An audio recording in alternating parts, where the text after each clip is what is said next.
The quickest way to become millionaire in the airline business is to start as a billionaire. These words were said by Richard Branson, the founder of Virgin Atlantic, the Virgin Mobiles. ये एक बहुत नामचीन चेहरा है airline business में. You can say him as the original Vijay Mallya.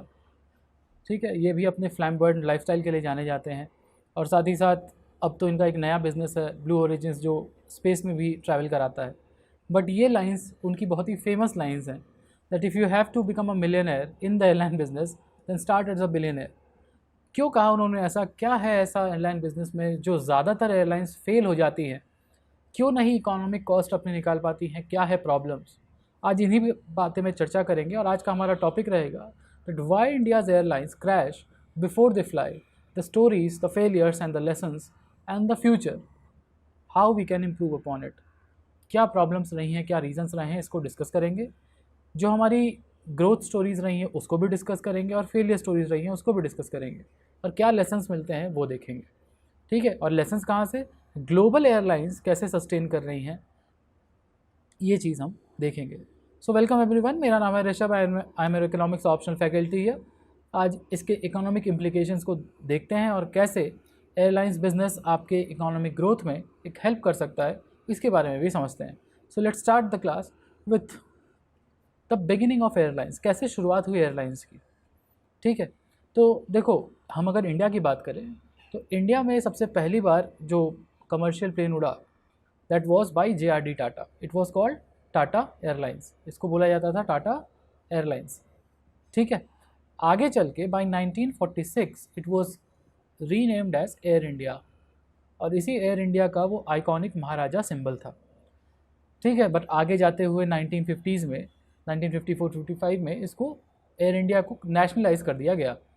ठीक, और 2022 आते आते दोबारा से ये टाटा ग्रुप के पास चला गया प्राइवेटाइज होके because of it had become a white elephant as far as government of India has concern. क्योंकि लगातार टैक्स पेयर का पैसा बेल आउट करने में जा रहा था एयर इंडिया को and it also was creating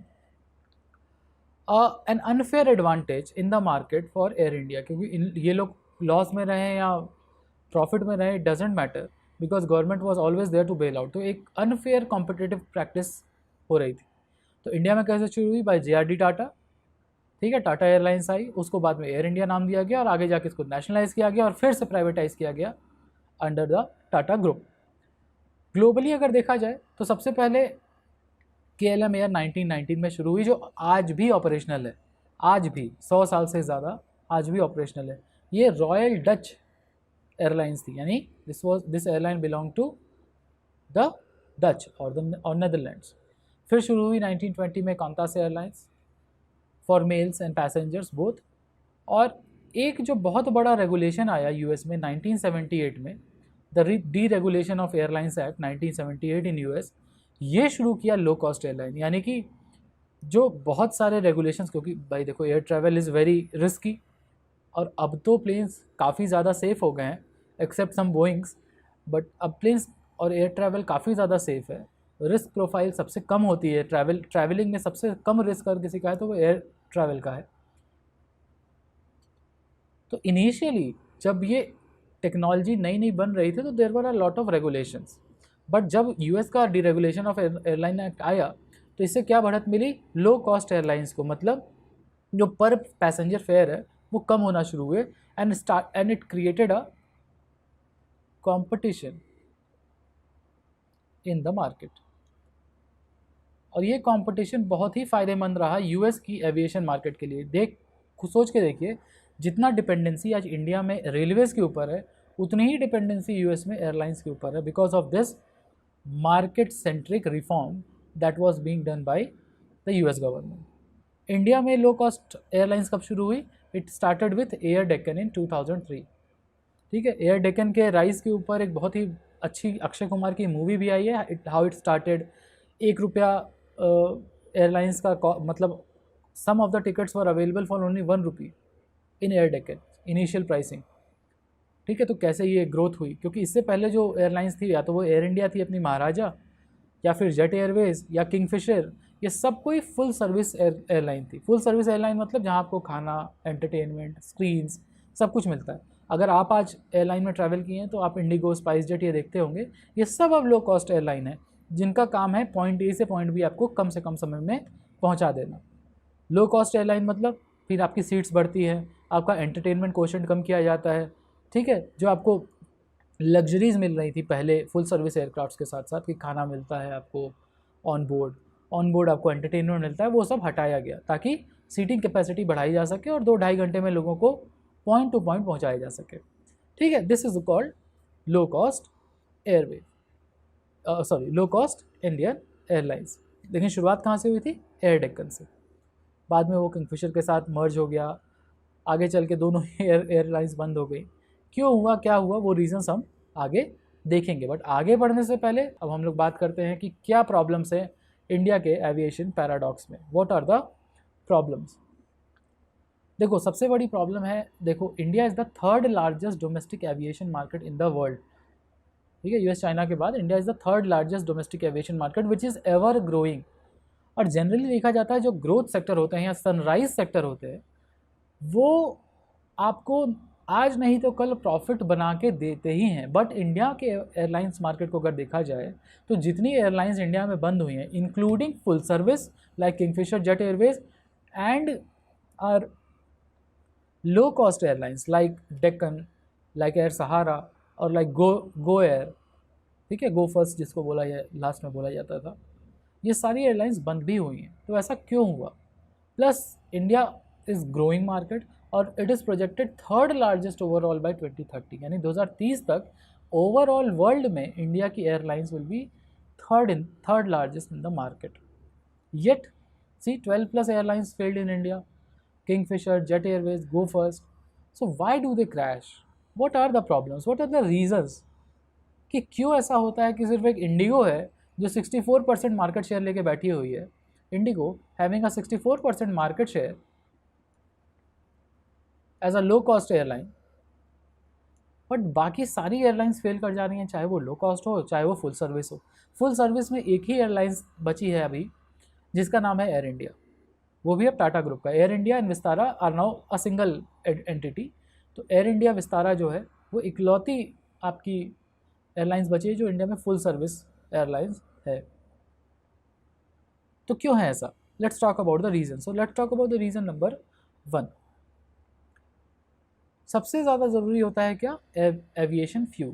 भाई प्लेन उड़ानी है तो फ्यूल चाहिए आपको, और इंडिया में जो फ्यूल कॉस्ट है, एविएशन फ्यूल कॉस्ट, अब वो आप टैक्सेस की वजह से कहिए या हमारी इंपोर्ट डिपेंडेंसी की वजह से कहिए, बट भाई एविएशन फ्यूल कॉस्ट इंडिया में टोटल टिकट जो है, टिकट साइज़ जो आपके मान लो 5,000 का टिकट है आपका, उसका 50% या कभी कभी उससे ज़्यादा ही कॉस्ट, यानी लगभग 2,500 रुपये सिर्फ एयरलाइन फ्यूल के लिए चला जाता है। और ग्लोबल एवरेज अगर देखें तो globally it's only 25%, globally it's only देखो 25%। तो ये 25% वर्सेस 50%, यानी कि अपनी एयरलाइंस को फ्यूल के लिए ज़्यादा पैसे खर्च करने पड़ रहे हैं और पैसे कम बच रहे हैं किस लिए? इनोवेशंस लाने के लिए, नए प्रोडक्ट्स लाने के लिए, नए मार्केटिंग कैंपेन्स के लिए, नए कस्टमर एक्विजिशन के लिए। वो अपने एयर टिकट्स को कम नहीं कर पा रहे हैं। क्यों? क्योंकि उनको फ्यूल कॉस्ट बहुत ज़्यादा है। और इस मान लो कि 2,500 रुपीज़ फ्यूल कॉस्ट है, उसमें से भी 30% up to 30% is taxes, up to 30% is taxes. यानी कि अगर टैक्स भी कम कर दिया जाए तो भी ये फ्यूल कॉस्ट कम हो सकती है। बट सिंस यू नो कि हमारे यहाँ जो पेट्रोलियम है, क्रूड ऑयल है, वो अभी वैट में के अंडर आता है, जीएसटी के अंडर नहीं आता, इसीलिए जो ये टैक्सेस हैं on this airline fuels it varies, ये स्टेट बाय स्टेट वेरी करते हैं और कहीं कहीं 30% से भी ज़्यादा होते हैं, ठीक है। इसीलिए देखते होगा कि जो शॉर्ट डिस्टेंस एयरलाइंस हैं वो कम ही उड़ती हैं, क्योंकि कहो मान लो दिल्ली से गई कहीं राजस्थान की तरफ या एमपी की तरफ फ्लाइट्स, और एमपी से दोबारा आपको दिल्ली वापस आना तो एमपी में आपको फ्यूल करना पड़ेगा, you will have to fuel your aircraft. But MP में आपके टैक्सेस बहुत ज़्यादा हैं एयरलाइन फ्यूल्स के, and that is a problem कि जो शॉर्ट डिस्टेंस फ्लाइट है, even after the Udan scheme, उड़े देश का आम नागरिक, उड़ान स्कीम क्या है? रीजनल एयरक्राफ्ट और एयरपोर्ट डेवलपमेंट के लिए उड़ान स्कीम है, उसके बावजूद टिकट की प्राइसेस बहुत ज़्यादा है। And that is why regional development जितना तेज़ी से हो सकता था, क्योंकि इंडिया की पॉपुलेशन बहुत बड़ी है, वो नहीं हो पा रहा। साथ ही साथ हम देखते हैं कि 80% of our planes are leased, ठीक है। इवन इंडिगो को अगर आप देखते हैं तो उसकी ज़्यादातर प्लेन्स लीज्ड हैं, और इसकी वजह से क्या होता है, approx 10,000 crore rupees, approx 10,000 crore rupees has to be send away to these company, जिससे आपने लीज, जैसे मान लो इंडिगो है, ठीक है, इसकी एक फॉरेन पार्टनर है जिससे इंडिगो लीज करता है प्लेन, और इसको आपको पे करना होगा। अगर आप लीज़ करेंगे तो आपको एक लीज़ कॉस्ट देना होगा। तो लगभग 10 ओवरऑल अगर इंडिया के सारे एयरक्राफ्ट को मिला दिया जाए, एयरलाइंस को मिला दिया जाए, तो लगभग 10,000 करोड़ रुपए कॉस्ट आती है लीजिंग की। और याद रहे कि 2019 के बाद से इंडिया की करेंसी 20% ड्रॉप हुई है। इसका ये मतलब समझो कि 10,000 करोड़ में, अगर 2019 में 10,000 करोड़ में जितने डॉलर आते थे, अब उतने डॉलर खरीदने के लिए, जैसे मान लो 10,000 करोड़ में जितने भी डॉलर आते थे, उतने डॉलर खरीदने के लिए अब 12,000 करोड़ रुपए चाहिए, यानी 2,000 crore rupees more our airline company has to shell out because of currency depreciation. Currency depreciation की वजह से पिछले 5 सालों में अपने देश की कंपनीज़ को 2,000 करोड़ रुपए ज़्यादा देने पड़ रहे हैं, ठीक है। अब खुद सोच के देखो कि half of the budget is for the planes to flying, यानी 50% के आसपास आपका फ्यूल कॉस्ट आ गया, और थोड़ा 10% और जोड़ लो, हाफ से ज़्यादा ही वो आपका लीजिंग कॉस्ट आ गया। उसके बाद आपकी क्या क्या बचती है, सैलरीज़, ठीक है, ये देखो salaries, staffing salaries, ground salaries, और उसके बाद अदर कॉस्ट, जैसे आपको हैंगर का कॉस्ट देना होता है जहाँ पे आप प्लेन्स खड़ी करते हैं, आपको एयरपोर्ट के कॉस्ट देने होते हैं, ठीक है, वो सारे कॉस्ट। बट अगर आपको 50% से ज़्यादा कॉस्ट, 60% के आसपास कॉस्ट आपको सिर्फ प्लेन को हवा में रखने के लिए देना पड़ रहा है, प्लेन को चलाने के लिए, ऑपरेटिंग अ प्लेन देना पड़ रहा है, तो then that is a big reason to worry, and not every airlines is able to sustain this business, ठीक है, not every airlines is able to sustain this business. Okay, now let's talk about reason number 2. There is cutthroat competition in the country. देखो, India का consumer जो है वो बड़ा ही value driven consumer है। अब value driven is a good word, but इसको ऐसे समझो कि we always go for the cheapest option, cheapest option. अब ये सिर्फ इंडिया के एयरलाइंस की बात नहीं है, इंडिया में अगर पब्लिक प्राइवेट पार्टनरशिप के टेंडर्स भी पास होते हैं तो भी उसमें चीपेस्ट ऑप्शन ही देखा जाता है, बेस्ट ऑप्शन नहीं। We always go for the cheapest option. तो इसीलिए आप देखते हैं कि लो कॉस्ट कैरियर हो जैसे इंडिगो, इसके पास 64% का मार्केट शेयर है, वो डोमिनेट करता है, ठीक है। और ये एक बहुत ही बड़ा एंट्री बैरियर बनाता है बाकी एयरलाइन प्लेयर्स को एंट्री लेने के लिए। जैसे आपका गो फर्स्ट खत्म हो गया, वो भी एक बड़ा नाम बन सकता था लो कॉस्ट एयरलाइंस में। Spice jet is struggling because of competition from Indigo, not just Indigo but Vistara, air India, because air India का प्राइसेस भी अब कम हुआ है even after being a full cost aircraft, ठीक है, और फुल सर्विस एयरक्राफ्ट, वहाँ पे अब भी जो प्राइसेस हैं कॉम्पिटिटिव करने की कोशिश कर रहा है एयर इंडिया, ठीक है। तो हमें ये मालूम है कि Indian travellers prioritise cheap ticket, तो जहाँ भी उनको चीप टिकट दिखाई देता है वो ले लेते हैं। So other options like Spice Jet और uh Go First at one point of time और जेट एयरवेज और अ किंगफिशर, वो इसको सस्टेन नहीं कर सकते। एयर इंडिया सस्टेन आज तक इसलिए किया क्योंकि वो गवर्नमेंट के अंडर में था। आज सस्टेन वो इसलिए कर रहा है कि वो धीरे धीरे अपनी ऑपरेशनल एफिशिएंसी बढ़ाया है, उसका रेवेन्यू पर डे डबल हुआ है, revenue per day has doubled for Air India after it is privatised. But हम ये भी देखते हैं कि कई सारी और सबसे बड़ी बात है कि एयर इंडिया के पास एक बहुत ही बड़ा कैश रिच पेरेंट ऑर्गेनाइजेशन है टाटा सन्स, जो उसको it will do everything to keep it flying. Also Singapore Airlines is one of the partners for Air India now, ठीक है। तो आपको ये समझ में आता है कि इंडियन ट्रैवलर्स चीप टिकट की तरफ जाते हैं, चीप टिकट में थोड़ी अच्छी सर्विस मिल जाए जैसे इंडिगो में ऑन टाइम, तो वहाँ की तरफ चले गए। एंड दैट्स वाई बड़ा ही कट थ्रोट कॉम्पिटिशन है, जहाँ पे एक तरह से इंडिगो का सबसे ज़्यादा शेयर है। साथ ही साथ आप देखते हैं कि गवर्नमेंट जो है कैप्स लगाती है, फेयर कैप्स, यानी उड़ान स्कीम के अंडर में उड़े देश का आम नागरिक, इसके अंडर में गवर्नमेंट कैप्स लगाती है, यानी लगभग 2,500 रुपये का कैप लगाया जाता है रीजनल फेयर्स के ऊपर। सारी सीट्स के ऊपर नहीं, लगभग 20 से 25% सीट 2500 रुपये में देनी है। और जैसे ही ये कैप खत्म होता है, कुछ सोच के देखो, अगर 100 सीट है आपके एयरक्राफ्ट में और 25 सीट आपको सस्ते में बेचनी है, तो बची हुई 75 सीट्स को आप क्या करेंगे? बची हुई 75 सीट्स को आप एवरेज करने के लिए, अपना रेवेन्यू एवरेज करने के लिए हायर कॉस्ट पे बेचेंगे, हायर कॉस्ट पे।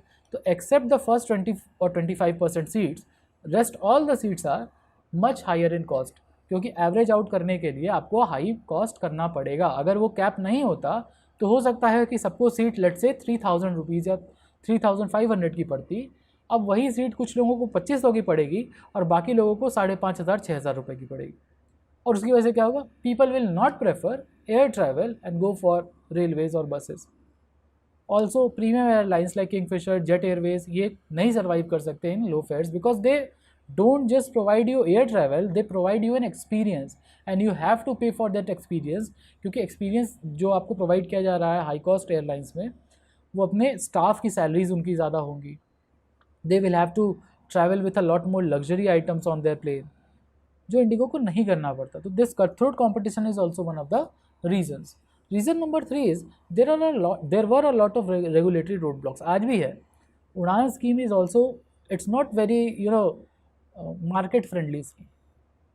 तो heavy regulations is still there because of safety and licensing cost in India. 2016 तक देर वॉज अ 5/20 रूल। अब 5/20 रूल क्या है? 5/20 रूल ये था कि 5 साल तक कोई भी एयरलाइन अगर शुरू हो रही है तो पहले 5 साल तक डोमेस्टिक ही वो उड़ान भर सकती है, और जब तक उसका 20 प्लेन नहीं होता, 5 साल सिर्फ डोमेस्टिक, और जब तक उसके पास 20 प्लेन्स नहीं होंगे तब तक वो इंटरनेशनल नहीं जा सकते। जब तक वो उनके पास 20 प्लेन्स नहीं होंगे और 5 ईयर का डोमेस्टिक एक्सपीरियंस नहीं होगा, दे कांट गो इंटरनेशनल।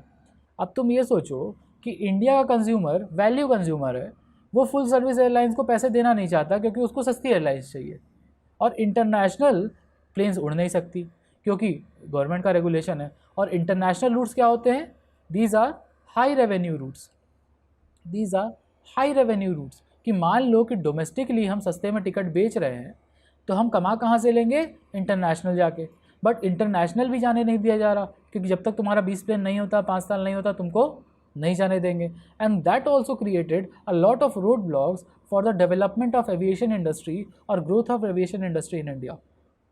अगर ये 20 प्लेन वाला प्रॉब्लम नहीं होता तो 4-5 प्लेन लेके पहले अपने जो डोमेस्टिक प्लेयर्स हैं वो इंटरनेशनल मार्केट से रेवेन्यू ले आते और फिर वो एक्सपैंड करते धीरे धीरे, but there was no revenue source.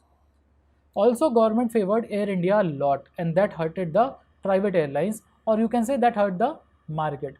कि एयर इंडिया टिकट सस्ते में बेच रही है, ऑपरेशनल एफिशिएंसी है भी नहीं, लॉस में भी है, और तब भी उड़ रही है। क्यों? क्योंकि सरकार लगातार टैक्स पेयर मनी से उसको बेल आउट पैकेज दिए जा रही है। ठीक है, unfavourable market environment. Also there is no easy bail out for struggling carriers in India. Bail out का क्या मतलब? जैसे अमेरिका में कोई एयरलाइन मान लो कि प्रॉब्लम में आ गई, बैंक्रप्सी इंसॉल्वेंसी की तरफ चली गई, तो सरकार क्या करेगी? डायरेक्ट बेल आउट पैकेज देगी ताकि वो ऑपरेशनली एक्टिव रहे वो एयरलाइंस। बट इंडिया में पोस्ट कोविड क्या हुआ? गवर्नमेंट प्रोवाइडेड अ आत्मनिर्भर पैकेज। ठीक है, आत्मनिर्भर पैकेज। तो instead of giving direct bail out packages, government ने क्या किया? क्रेडिट लाइंस को अलाउ किया, यानी 500-600 करोड़ रुपए तक ईजी क्रेडिट्स प्रोवाइड किए गए एयरलाइंस को। अब भाई चलो उस टाइम तो प्रोवाइड कर दिया गया 500 करोड़, बट कभी ना कभी तो 500 करोड़ वापस करना होगा ना। ऐसा तो है नहीं कि वो बेल आउट पैकेज है, इट्स एन आउटराइट लोन। आज नहीं तो कल आपको वो वापस करना है। तो ठीक है, कोविड के टाइम आप सस्ते में लोन ले लिए ताकि आपकी प्लेन उड़ती रहे, बट क्या भरोसा कि आगे जाके कंज्यूमर आपकी प्लेन्स या आपके सर्विसेज को यूज़ ही करेगा, और अगर वो यूज़ नहीं करेगा तो आप कभी लोन वापस कर ही नहीं पाएंगे। और यही वजह रही कि इंडिया में गो फर्स्ट ख़त्म हो गई और अपनी जेट एयरवेज भी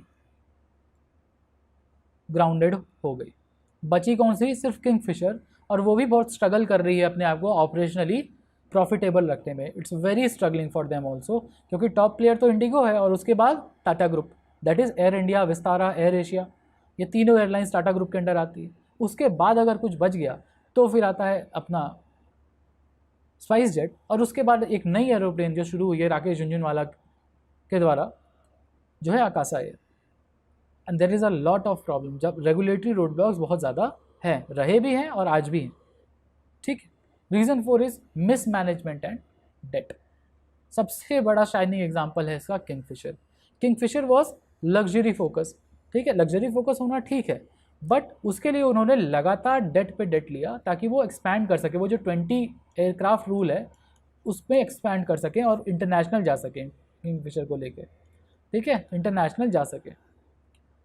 साथ ही साथ आप जानते हैं कि विजय माल्या के अदर बिजनेसेस भी थे, जैसे यूनाइटेड बेवरेज ग्रुप, आपका जो ब्रूरी का बिजनेस है, उसके साथ साथ उनकी फ्लैम्बॉयंट लाइफस्टाइल हुई, जैसे किंगफिशर कैलेंडर या फिर आपका जो फोर्स इंडिया आपकी F1 टीम थी। तो ये जो फोकस नहीं था किंगफिशर के ऊपर वहाँ के मैनेजमेंट का, और पैसे को अलग अलग जगह डाइवर्ट किया जा रहा था, लोन्स भी ले जा रहे थे, तो कोई ज़रूरी नहीं था कि वो सारे पैसे किंगफिशर में ही लगाए जा रहे हैं। It created a lot of operational mismanagement, some frauds, and it resulted in what, the grounding of Kingfisher in 2014-15। 7,000 crore का डेट है, कहाँ से उड़ाओगे प्लेन। साथ ही साथ किंगफिशर ने कुछ और प्रॉब्लम्स भी आई। लो कॉस्ट एयरक्राफ्ट के साथ उनको कॉम्पीट ना करना पड़े, उन्होंने इसके लिए डेक्कन एयर को और साथ ही साथ एयर सहारा को अपने में मर्ज किया ताकि लो कॉस्ट एयरलाइंस भी आप उड़ा सके। बट ये चूंकि ये दोनों एयरलाइंस पहले से ही बैड थी, मतलब इनकी ऑपरेशनल एफिशिएंसी बहुत ही ज़्यादा ख़राब थी, उसकी वजह से किंगफिशर जो कि एक प्रीमियम ब्रांड था, प्रीमियमाइज कस्टमर के लिए था, उसका एक्सपीरियंस भी ख़राब हुआ और ओवरऑल कंपनी बंद हो गई, ख़त्म हो गई। इसी तरह जेट एयरवेज है, गो फर्स्ट है, it also resulted in closing because of debt and bad decision. Go First में तो और जेट एयरवेज में तो थोड़ी फैमिली प्रॉब्लम्स भी हो गई थी, ठीक है। तो मिसमैनेजमेंट और debt, increase in debt, that resulted in the closure of Jet Airways and Go First. Also, over expansion, poor corporate governance is also a recipe for failure. Over expansion क्यों? क्योंकि किंगफिशर ने मर्ज करते करते over expand करने की कोशिश की in India, so that वो 5/20 रूल को बाईपास कर सके। और ओवर एक्सपेंशन तो किया, बट क्योंकि मैनेजमेंट सही नहीं था, कॉर्पोरेट गवर्नेंस अच्छी नहीं थी, only one person was making decisions without any checks and balance, it created a failure recipe, not just for Kingfisher but later on for Jet Airways and Go First also. So that's why we can say that airlines company और airline management dig their own grave, खुद ही अपना गड्ढा खोदे हुए हैं, अपने पैर पे कुल्हाड़ी खुद मार रहे हैं। क्यों? क्योंकि दे आर नॉट सीरियस, ठीक है। With the rising competition in the market they are not serious, and that's why it leads to the closing of airlines. और ये इंडियन मार्केट के लिए अच्छा नहीं है। जितना कंपटीशन कम होगा, ठीक है, जितना कंपटीशन कम होगा उतना कंज्यूमर सेंट्रिक या कंज्यूमर्स के लिए अच्छा नहीं होगा। फिर आप देखेंगे कई बार वीडियोस आएंगे कि प्लेन्स लेट हो रही हैं और एयरलाइन कंपनी को कोई फ़र्क नहीं पड़ रहा है। क्यों? स्टाफ को क्यों नहीं फ़र्क पड़ रहा? क्योंकि उनको मालूम है उनकी मजबूरी है लोगों की, people are bound to travel with them, क्योंकि और क्या ऑप्शन है उनके पास। So lack of option in the market creates a problem of lesser competition which ultimately harms the customer. ये बात याद रखना है, ठीक है। और एक बात और याद रखना कि इकोनॉमिक्स ऑप्शनल का जून बैच शुरू हो रहा है, तो just use the code, go and use the code HS Live, HS Live लगाओ, short for high score live, और अपना एडमिशन को सुनिश्चित करो जल्दी से जल्दी। 2 जून को बैच शुरू हो रहा है इंडियन इकोनॉमी से। Okay, now moving forward, let's, ऐसा नहीं कि सिर्फ इंडिया में ही एयरलाइन फेलियर्स है, पैन अमेरिका एयरलाइन हो या मोनार्क हो, ठीक है, ये बहुत सारी एयरलाइंस हैं जो ग्लोबली भी फेल की हैं, ठीक है। पैन एम को तो आपने अगर आपने मूवी देखी है टॉम हैंक्स और उसकी लियोनार्डो डिकैप्रियो की, catch me if you can, तो वो पैन एम के फर्जी चेक बना के काफ़ी जगह होटल्स में, एयरलाइंस में फ्लाई कर रहा होता है। आधी हो सकता है कि आधी गलती उन्हीं की रही हो, ठीक। ऐसे वैसे पैन एम यानी Pan America, because of debt, because of competition, याद हो 1978 में बना था, डी रेगुलेशन कमीशन एक्ट आया था एयरलाइंस के लिए अमेरिका में, तो कंपटीशन बढ़ा post 1978 because of the low cost airlines, तो इसीलिए पैन अमेरिका। उसके बाद हम देखते हैं मोनार्क, ठीक है, क्योंकि ब्रेक्सिट हुआ, ठीक है, इकोनॉमिकली ब्रिटेन के ऊपर एक बहुत बड़ा झटका लगा बिकॉज ऑफ ब्रेक्सिट, और low cost air rivals like Ryan air, इसकी वजह से monarch also close down in 2017। उसके अलावा मैक्सिको के आप प्लेन देखें, चाहे वो एनसेट देखें, हर जगह आपको वही 4 चीज़ दिखाई देंगी। वो 4 चीज़ क्या हैं? Rising cost, cut throat competition and bad management and debt management. यही 4 रीजंस हैं, चाहे वो इंडिया के लिए हो, चाहे वो बाहर के लिए हो, यही 4 रीजंस है जो एयरलाइंस को फेलियर की तरफ लेके जाती हैं। ठीक है, but there are also wild stories from Indian aviation that Kingfisher crashed in 2012, Marlia's luxury dream. Why? Because of all this merger, Air Deccan, Kingfisher, Sahara, इसकी वजह से। इंडिया में JRD टाटा ने शुरू किया था 1932 में flight, we have learned about it. 1946 में इसका नाम पड़ गया एयर इंडिया। थोड़ा सा हम लोग रिवाइज कर लेते हैं। एयर डेक्कन आई इंडिया की पहली 2003 में फर्स्ट लो कॉस्ट एयरलाइंस, और इन्होंने 1 रुपये में टिकट बेचना शुरू किया।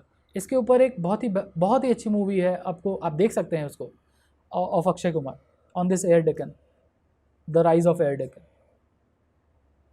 तो ऐसा नहीं है कि जो इंडिया की एविएशन स्टोरी है वो सिर्फ खराब ही है। It's a story of passion, grit, determination, ambition.